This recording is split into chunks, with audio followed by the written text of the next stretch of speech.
Welcome to Radha's coaching. Last व्हिडिओमध्ये आपण आपला सिलेबस बघितला होता, सगळे चॅप्टर्स आणि त्याचं मार्क्स डिस्ट्रीब्युशन बघितलं होतं. या व्हिडिओपासून आपण ॲक्च्युअल प्लेलिस्ट स्टार्ट करतोय सायन्स पार्ट 1ची. तर त्यामध्ये आपण चॅप्टर फर्स्ट घेणार आहे, ग्रॅव्हिटेशन. याचं वेटेज आपण लास्ट व्हिडिओमध्ये पण बघितलं आहे. तर हा आपला class 10th board science part 1 मधला फर्स्ट चॅप्टर आहे. त्याचं नेम आहे ग्रॅव्हिटेशन.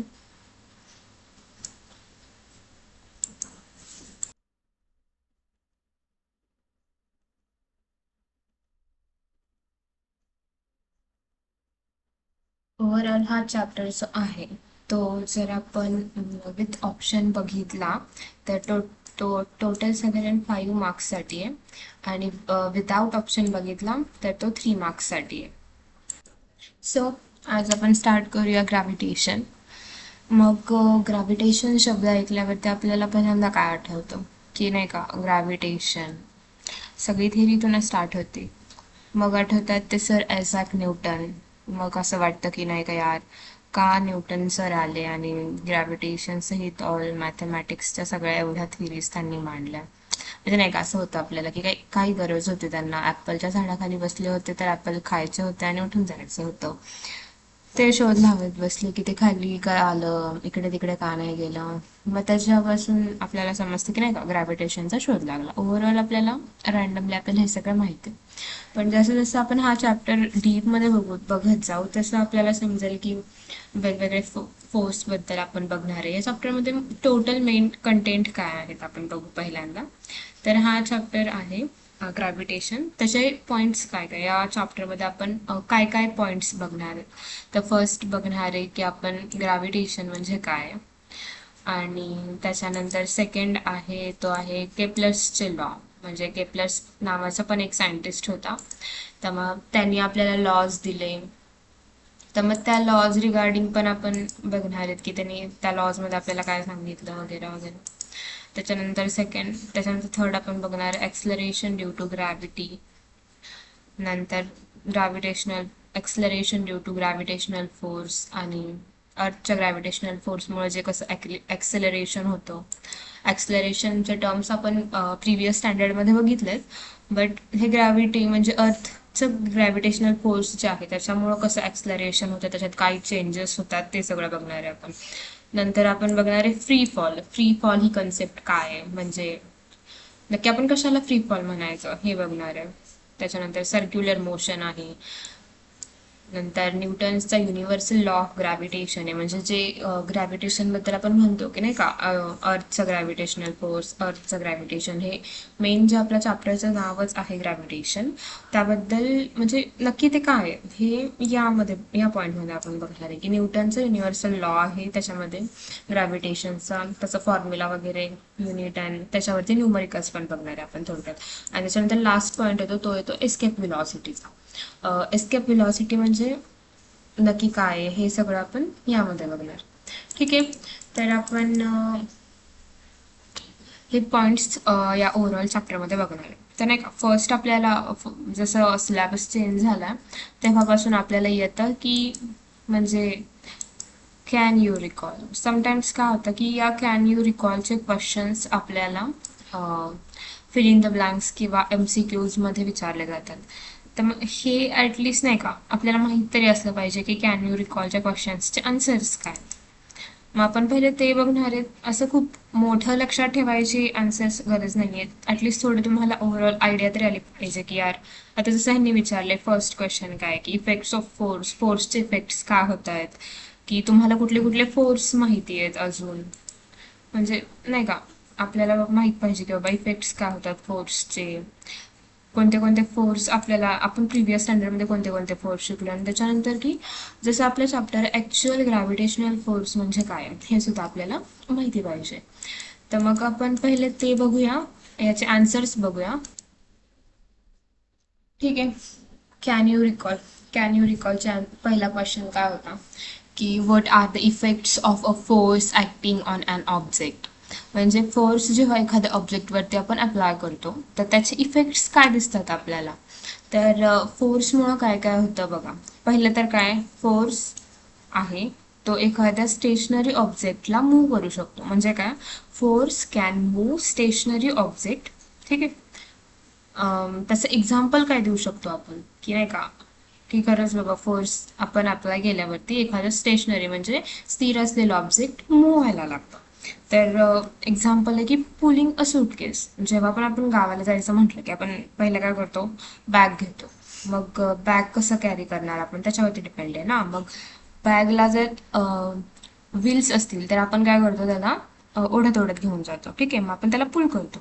मग हे एक्झाम्पल काय आहे की आपण फोर्स लावतो म्हणजेच त्या बॅगला पुल करतो आणि ती बॅग मोशनमध्ये येते. जसं आपण जिकडे जाऊ आपण तसं त्या बॅगला तिकडे घेऊन जातो. त्याच्यानंतर सेकंड काय येतं, तर force can stop a moving object. म्हणजे एखादा ऑब्जेक्ट आहे जो मोशनमध्ये, म्हणजे सपोज तुम्ही, म्हणजे आपण जर आपण पळतोय पण आपल्याला थांबायचं असल्यावरती आपण काय करतो, थांबतो. तसंच हा जर फोर्स आहे एखाद्या मुव्हिंग ऑब्जेक्टला लावला तर तो थांबतो. म्हणजे जसं साधं एकदम खटापटीचं एक्झाम्पल द्यायचं झालं तर आपण काय करतो, समटाईम्स फॅन चालू असतो. मग स्लो स्पीडमध्ये असेल समजा फॅन, तर काही काय करतात की डायरेक्ट त्याच्या मिडल सेंटरला जो बल्कवाला गोल पार्ट आहे त्याला हात लावतो आणि आपण स्टॉप करतो. मग तो काय होतो, टेम्पररी तरी स्टॉप होतो. म्हणजे असं करू नका कोणी, पण जस्ट एक्झाम्पल की तो टेम्पररी तरी स्टॉप होतो. म्हणजे काय होतं, आपण एक मुव्हिंग फॅन असतो त्याला फोर्स लावतो आणि स्टॉप करतो. त्याचं दुसरं एक्झाम्पल काय, की एखादा समजा आपण फुटबॉल खेळत असेल, एखाद्या बॉलला आपण किक मारली तर बॉल रोल होत होत होत जातो आणि एका पर्टिक्युलर टाइम पिरियड नंतर तो थांबतो. का थांबतो, कारण की ग्राउंडवरती त्याला फ्रिक्शनल फोर्स असतो तो अपोज करतो आणि त्याची मोशन आहे ती स्लो डाऊन करतो. म्हणजे काय करतो, आपण त्याला थांबवण्यासाठी पण एक प्रकारचा फोर्स लावतो. थर्ड काय करते, की a force can change speed of a moving object. एखाद्या मुव्हिंग ऑब्जेक्टचा आपण स्पीड सुद्धा चेंज करू शकतो. त्याचं एक्झाम्पल काय, की आपण जेव्हा झोका घेत असतो तर आपल्याला समजा आपले मम्मी पप्पा किंवा कोणी आपले फ्रेंड्स जर आपल्याला झोका देत असतील तर आपण काय बोलतो, जोरात दे जोरात दे. म्हणजे काय करतो आपण, की त्या झोक्याचा आपण स्पीड वाढवतो. कशाने, फोर्स देतो आपण, फोर्स लावतो त्या झोक्याला. अजून काय होतं, की force can change direction of a moving object. एखाद्या मुव्हिंग ऑब्जेक्टचं पण आपण चालू असणाऱ्या अवस्थेत पण डिरेक्शन चेंज करू शकतो. ठीक आहे. म्हणजे जर आपण सायकल चालवतोय तर आपण सायकलचा हँडल वळवतो चालू सायकलमध्ये. हे एक्झाम्पल आहे की फोर्सचा आपण एका मुव्हिंग स्टेटमध्ये सुद्धा डायरेक्शन चेंज करू शकतो. आणि 5 काय, की force can change shape and size of an object. म्हणजे फोर्समुळं एखाद्या ऑब्जेक्टची शेप आणि साईज सुद्धा चेंज होते. मग शेप आणि साईज चेंज व्हायचं म्हटलं तर आपल्याला सगळ्यात बेस्ट एक्झाम्पल कुठले, की आपली आई घरात चपात्या करत असते. त्या गोळ्यावरती फोर्स, जसं आपण फोर्स अप्लाय करू तसं तसं त्या गोळ्याचा साईज आणि शेप चेंज होत राहतो. ठीक आहे. नेक्स्ट आपला क्वेश्चन काय होता, सेकंड वन काय होता, what types of force are you familiar with. म्हणजे काय, की तुम्हाला फोर्सचे कोणते कोणते टाइप्स माहिती आहे. आपण ह्याच्या अर्लियर स्टँडर्ड्समध्ये खूप सारे टाइप्स बघितलेत फोर्सचे. जसं की फ्रिक्शनल फोर्स आपण बघितला आहे, मॅग्नेटिक फोर्स बघितला आहे, इलेक्ट्रोस्टॅटिक फोर्स बघितला आहे, सेंट्रिपिटल फोर्स बघितला आहे, ग्रॅव्हिटेशनल फोर्स बघितला आहे आणि एक्सेट्रा. आपण याच्या सारखे अजून खूप सारे फोर्स बघितलेत. की पण याच्यामध्ये आपल्याला सगळ्यात जास्त आत्ता या चॅप्टरमध्ये लागणारे कुठले 2 फोर्स आहेत, तर ते म्हणजे आहे एक तर सेंट्रिपिटल फोर्स आणि दुसरे आहे ग्रॅव्हिटेशनल फोर्स. हा ग्रॅव्हिटेशनल फोर्स आणि सेंट्रिपिटल फोर्स आपल्याला आता डिटेलमध्ये बघायचा आहे. ठीक आहे. तर मग आता तिसरा क्वेश्चन काय होता, कॅन यू रिकॉलचा, की what do you know about the gravitational force. Gravitational फोर्सबद्दल तुम्हाला अजून एक्स्ट्रा काय माहिती आहे. तर काय, आपल्याला सगळ्यांना माहिती आहे ग्रॅव्हिटेशनल फोर्स म्हणजे काय, एक असा फोर्स आहे की जो अर्थवरच्या ऑब्जेक्टला अर्थवरती पकडून ठेवतो. पण ॲक्च्युली तसं नाही आहे. म्हणजे काय, की अर्थवरच्या ऑब्जेक्टला अर्थजवळ तर पकडून ठेवतोच, पण तो फोर्स असा आहे की अर्थवरच्या कोणत्याही 2 ऑब्जेक्टमध्ये तो फोर्स आपल्याला आढळतो. म्हणजे काय सांगता येतील, जसं आपल्याला त्यांनी इथं दिलंय की काय, we have seen in previous standard that the gravitational force is a universal force and it acts not only between two objects on the earth but also between any two objects in the universe. ठीक आहे, म्हणजे त्याचा answer काय होणार आहे की gravitation इथून पासून द ग्रॅव्हिटेशनल फोर्स इथून पासून ते इथपर्यंत, हे क्वेश्चन नंबर 3 चा आन्सर आहे. ठीक आहे, कॅन यू रिकॉल तर बघितलं आपण. आता आपल्याला नेक्स्ट पॉइंट बघायचं. नेक्स्ट पॉइंट काय आहे, ग्रॅव्हिटेशन, ॲक्च्युअल ग्रॅव्हिटेशन आपल्याला बघायचं.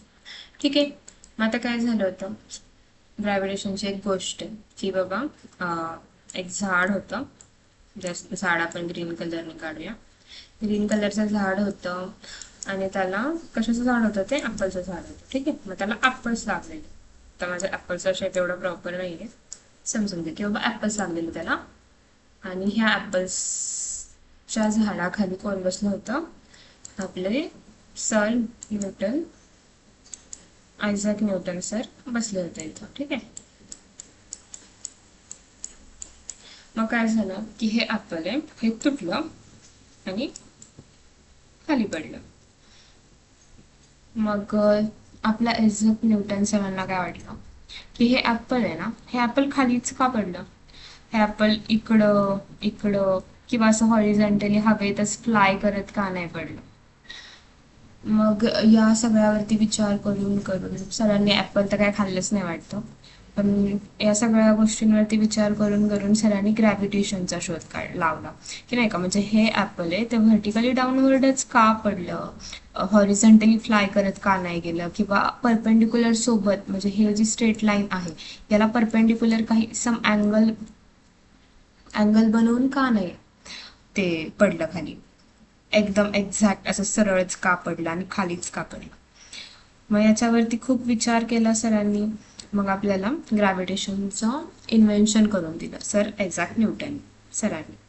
ठीक आहे, मग या ग्रॅव्हिटेशनमध्ये आपण काय बघणार आहे अजून की फर्स्ट ग्रॅव्हिटेशनचा जो फिनॉमिना आहे तो डिस्कवर कोणी केला आहे की सर आयझॅक न्यूटन यांनी डिस्कवर केलं. मग ॲक्च्युली ग्रॅव्हिटेशन म्हणजे काय आहे की the earth must be attracting the apple towards itself, म्हणजे अर्थ आहे ते ॲपलला स्वतःकडे खेचते. And this attractive force must be directed towards the centre of earth, म्हणजे हा जो अट्रॅक्टिव्ह फोर्स आहे तो अर्थच्या सेंटरकडं डिरेक्ट होतोय. मग hence the apple falls vertically downward, म्हणजे ह्या सगळ्या गोष्टींमुळे अर्थच्या ह्या ग्रॅव्हिटेशनल फोर्समुळं हा ॲपल आहे तो व्हर्टिकली खाली पडलाय. ग्रॅव्हिटेशन नंतर आपल्याला इंट्रोडक्शन टू सायंटिस्ट म्हणून एक पॉईंट आहे. तर त्या पॉईंटमधलं एकदम थोडंसं पॉईंट मी इथं मेन्शन केलं की जो की खूप जास्त इम्पॉर्टंट आहे असेल किंवा त्याच्यावरती क्वेश्चन आला तर त्यामधलंच काहीतरी येईल. तरी आपण जस्ट हे समजून घेऊया की या इंट्रोडक्शन टू सायंटिस्टमध्ये या जो बॉक्समध्ये आहे हा, त्याच्यामध्ये आपल्याला सर आयझॅक न्यूटनची माहिती दिली आहे. म्हणजे आता काय लिहिलं आहे, the great scientist Isaac Newton from 1642 to 1727, हा त्यांचा बॉर्न टू डेथ पिरियड आहे. ते एक खूप मोठे सायंटिस्ट होते आणि त्यांचा जन्म हा इंग्लंडमध्ये झाला. ठीक आहे, की त्यांनी आपल्याला काय काय दिलं आहे, द लॉज ऑफ मोशन दिलेत, इक्वेशन ऑफ मोशन दिलेत, लॉज ऑफ मोशन दिलेत, इक्वेशन ऑफ मोशन दिले, थिअरी ऑफ ग्रॅव्हिटी पण दिली. आणि हे सगळं कुठं मेन्शन केलं त्यांनी, त्यांच्या बुकमध्ये, म्हणजे प्रिसिपिया नावाचं त्यांचं एक बुक आहे त्याच्यामध्ये मेन्शन केलं. मग आपल्याला कधी कधी फिल इन द ब्लँक्सला किंवा ऑब्जेक्टिव्हमध्ये क्वेश्चन विचारतील की सर आयझॅक न्यूटनने कोणतं बुक लिहिलं आहे, तर कोणतं बुक लिहिलं आहे त्यांनी, प्रिसिपिया. ठीक आहे, प्रिसिपिया नावाचं एक बुक लिहिलं आहे. मग before this book was written Kepler had given 3 laws. हे बुक लिहायच्या अगोदर केपलर नावाच्या सायंटिस्टने आपल्याला 3 लॉ दिले होते प्लॅनेटरी मोशन्सबद्दल. ठीक आहे, मग ते सगळं थोडं डिटेलमध्ये आहे बट इतकं काही इम्पॉर्टंट नाही आहे. याचं एकदम शॉर्टमध्ये मी इथं लिहून दिलं आहे की सर आयझॅक न्यूटन आहे, त्यांचा पूर्ण बॉर्न पिरियड पण आहे तिथं की ते बॉर्न झालेत इंग्लंडमध्ये आणि त्यांनी बुक लिहिलं आहे त्याचं नाव आहे प्रिसिपिया. ठीक आहे, एवढंच लक्षात ठेवायचं जास्त करून. ठीक आहे, नंतर नेक्स्ट पॉईंट जो आहे तो नेक्स्ट पॉईंट आपण बघणार आहे की फोर्स अँड मोशन. ठीक आहे, हा पॉईंट जो आहे तो आपण नेक्स्ट व्हिडिओमध्ये बघू. आत्तापुरतं एवढंच. Okay, thank you. आणि जेवढं पॉसिबल होईल तेवढं हा चॅनल तुमच्या फ्रेंड्सला शेअर करा, कारण की ह्या चॅनलवरती आपण रेग्युलरली लेक्चर्स घेणार आहे आणि तुम्हाला एकदम समजेल अशा एकदम सोप्या आणि बेसिक वेमध्ये आपण शिकवणार. ओके, सो सबस्क्राईब करा, लाईक करा, शेअर करा. थँक्यू.